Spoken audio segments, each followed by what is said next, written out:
Chuck, do us a favor, explain, like, in terms of trimming a hoof that has founder, if we start to cut too much off of a heel, what happens to the horse? Sure, and that's a common thing. I'll see a lot of people, they'll call me and say, hey, my horse is foundered, but he's been in pain for several months, right, and we need to get him out of pain. Right. And so I'll have him send me a picture. I say, okay, send me a picture of what was done to your horse.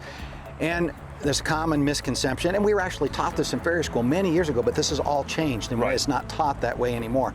Because we found out by lowering the heels, and that used to be the thing.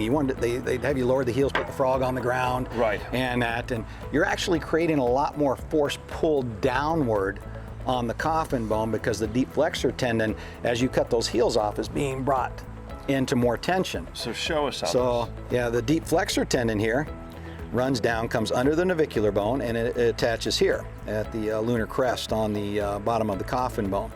And so if we rotate this foot this way, we cut the heel short and it steps down, this tendon now has more stress to it and it's pulling hard. You're creating a block and tackle like you would pull it. So that bone is now being torqued downward, and you've put the foot right on the ground, the sole and everything, so now you have ground pressure pushing up. Okay. So what'll happen is that bone's going to demineralize. Okay. And there's no sheathing on the coffin bone. It's just a very porous bone. It's full of attachments and blood vessels and synovial fluid channels, and it falls apart. So if you look at, I set that little bone down.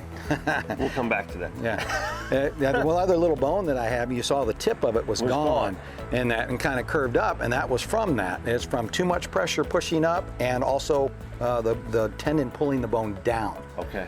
And so they just demineralize and start to fall apart, and you'll start to see a lot of abscesses and stuff like that when that starts to happen. Okay. The horse is still savable. I mean, I've had x-rays sent to me with only half the coffin bone left. Okay. And we can still realign the hoof wall to what's left of it. It's not going to be a performance horse. He'll be sound, but you're not going to want to use it as pasture pal or trail horse or something like that. Mm-hmm. All right. But so basically what we need to do is elevate that heel to remove that pressure from the deep flexor tendon. Exactly. All right. Excellent. Thank you, Chuck.